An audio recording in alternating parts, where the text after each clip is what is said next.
binutasan ko na sa switch. Dito yung wire, dito yung tornilyo. Tapos yung timer ng dryer dito. Switch to sa sa drain motor para napapatay. Tapos ito yung timer ng dryer. Dito yung switch. May wire na dalawa yan. Tapos dinikitan ko ng glue stick para hindi gumalaw. Tapos ito yung timer. Timer ng dryer. Medyo second hand na lang. Pero pwede pa to. Yan. Dahil lulusot ko na yung mga wire sa katutunulan ko.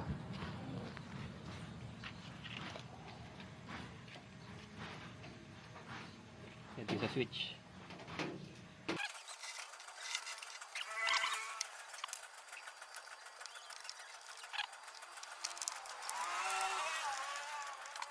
Dito ko ilulusot yan. Doon sa may butas na yan. Ay dito pala dito ko ilulusot yung wire. Dalawang wire pati yung sa timer dito ko ilulusot. Dito sa butas na to. Ito.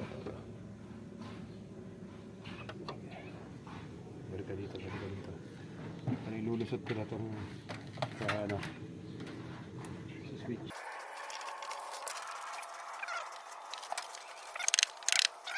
Timer. Dito sa loob ang kabit. Pakita ko dito sa loob. May awang yan, oh. Kailangan nakagalan siya, hindi siya lapat eh. Kaya medyo lalagyan ko siya ng ng washer.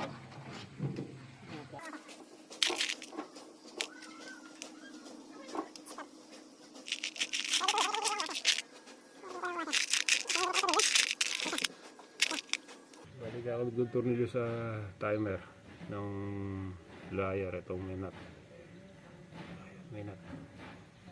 Kabit ko na.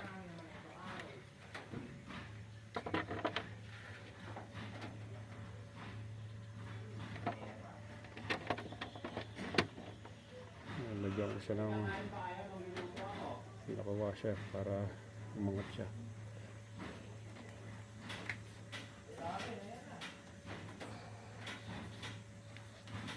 Kabit niya pa ganyan.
Kaya pakita mo itong timer ko. Uy.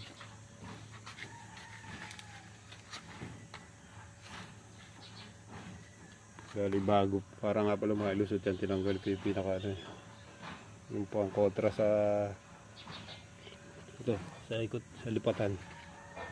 Kasi pagkaala ito iikot lang siya. So babalik ko na siya. Babalik ko na ito.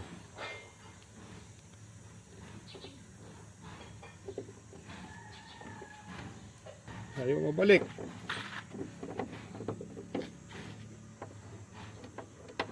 Ikutin lang pala.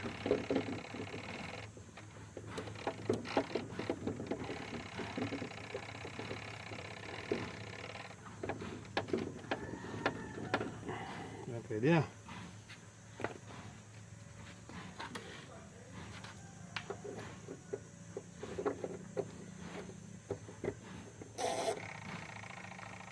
Yan guys, na yung timer. Puso on off. Ito lang muna yung kakabit ko sa washing. Hindi ko muna kakabit. So yan na siya. Ipang ko na lang dyan. Bali guys, ito nga pala ginawa ko. Yan na. Bali yung timer nga pala, nilagyan ko ng switch. Nilagay ko dito. Pero pagka in-off mo, inon mo, mabubuhay. Pagka naka-off siya, pinihit mo, hindi aandar. Nakakabit din po sa ano, drain motor. Ayan. Bali nga kung paano nga ba connection ko. Bali ito yung ano, yung asul. Sa ano to, sa switch. Teka muna ito. Ito yung drain motor. Yung itim niya, common niya. Rekta na sa ano yan, sa 110 na yan, sa AC. Tapos yung asul niya. Ito yung asul niya. Siyempre kailangan supply ng 110 yan. Dahil yung isang AC natin sa drain, rekta na. Ito yung sa isang AC. Ito ngayon sa timer. 110. Pag nakasaksak, dadali 110. Pupunta sa switch. Pagka inon mo, dadali ngayon dito sa kulay gray. Para pumunta doon sa asul, pababa doon. Ngayon, hihila na ngayon yun kasi may kuryente na siya.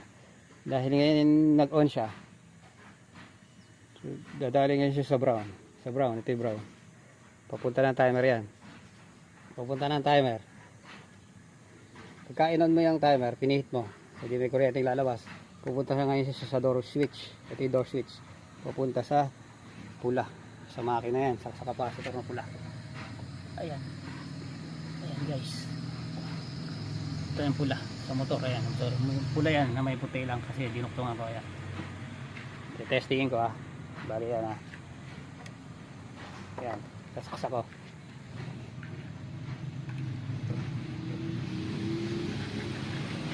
Bali patayin ko muna ah. Ayan, nakasaksak na yan ah.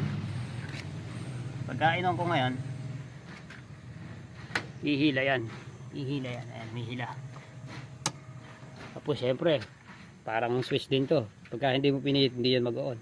Pipihitin natin. Pihitin ko ah. Ayan, mandar na. Papatayin ko ngayon to. Sample lang ah. Patay siya. Iwan ko. Buwan. Kaya lang, mali yung ginawa ko. Mali. Kaya lang.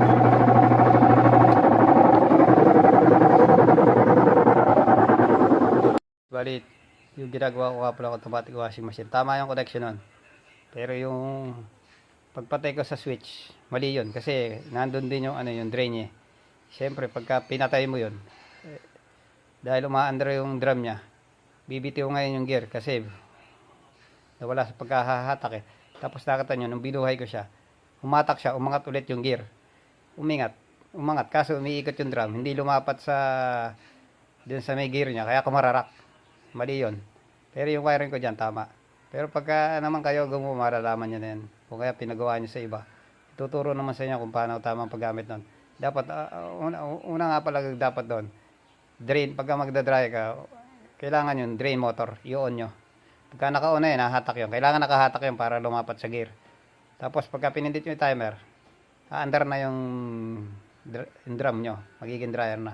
Ganoon guys, pero tama yung connection ko ng wiring dyan. Yung bali yung wash nya, yung wash timer nya, hindi ko pa ginagawa. Duduktong ko na lang. Yun lang guys. Bali guys, ano na ako sa washing na ako, sa dryer na. Ay sa wash timer naman, sa wash. Bali yung binutasan ko na siya, 3. Isa sa gitna, 2 sa gilid.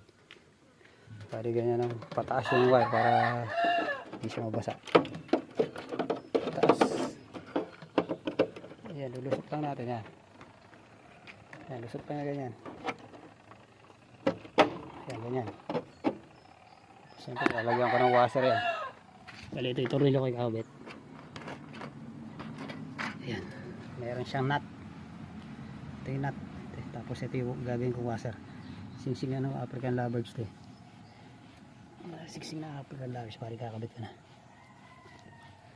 Kakabit ko na. Ayan, videoan ko.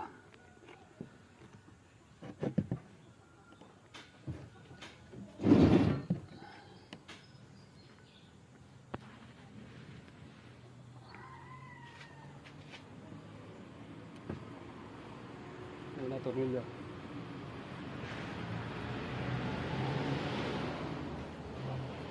Tapos yung washer na lapit natin sa loob. Palakabit ko. Mas pala sa labas.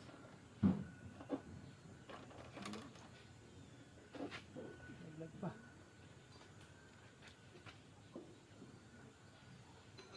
Sa labas pala para mas madali dito. Tornilyo.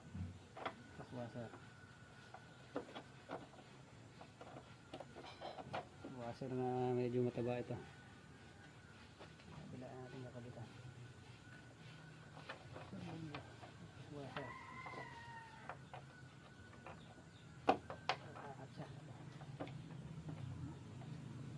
Ito natin ito.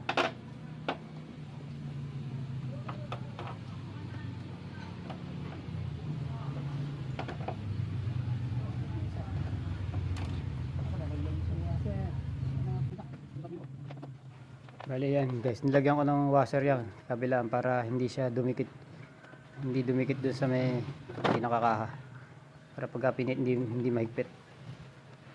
Yan, higpitan ko na. Bali ganyan din ginawa ko sa wash timer, binutasan ko ng ganyan. Tapos siya may butas na kapag dyan ko ilulusot yung wire.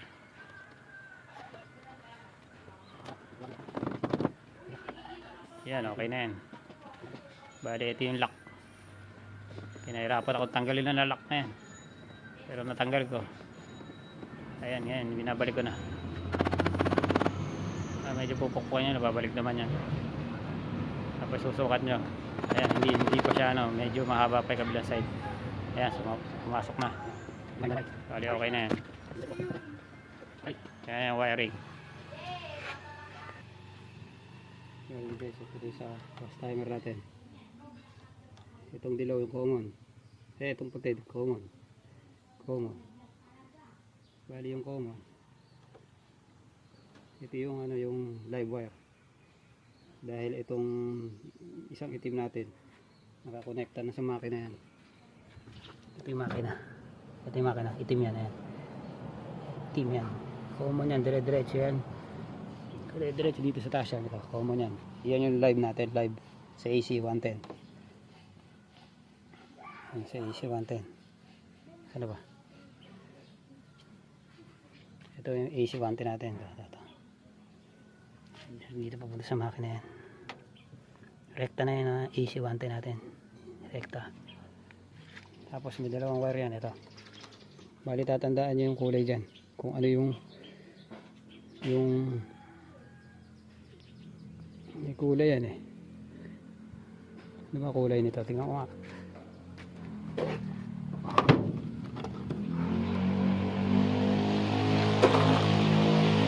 Yung pula asul saka puti. Dati ito yung common niya, ito. Ito yung niya, live wire na puti. Kuha ko yung pinaka live na. Live yan. Ito yung live. Bali kailangan ito ng supply na 110. Sabi dito yan. Dito sa isang 110. Kasi itong isa na to 110 na to sa makina, diretso yan. Rekta yan. Tapos ito ngayon, hanapin nyo dito yung pa-drain nya. Kailangan hindi magkamali. Yung pa-drain itong pa-dryer. Bali ito yung pa-dryer na ikot. Bali dito sa bali ito sa sa dilaw.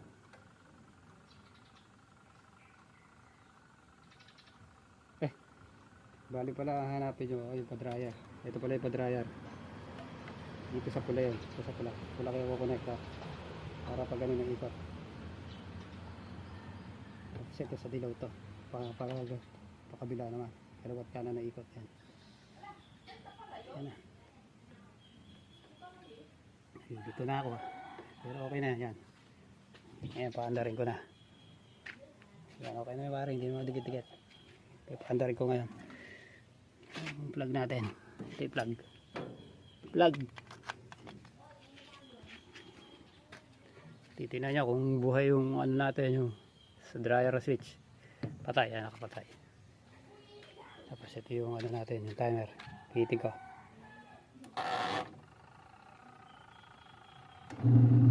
Yan, umikot na.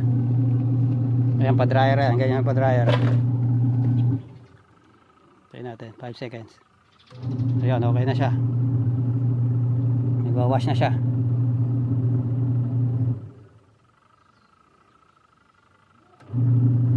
Yan, wash na. Ingat kayo dito pagka nabuhay nyo ito. napihit dito mag-ano yan, pwedeng masunog. Kaya nagpapagawa sa inyo, tuturo naman sa inyo pag nagpagawa kayo. Kaya okay na yan, testingin ko naman, papatayin ko muna to. Yan, testing ko naman yung dryer. Kaya una natin gagawin sa dryer, bubuhayin muna natin switch para humila yung yung drain motor. Tutulog yan eh. Yan, tumulog na. Saka natin ngayon pipihitin yung timer. Yan guys, oh. Double switch yan, double switch. Hindi nyo pwede patayin dito yan para mamatay yan. Taas yung takip. Patay na siya. Yan, naki-convert ko na yung automatic washing machine sa manual.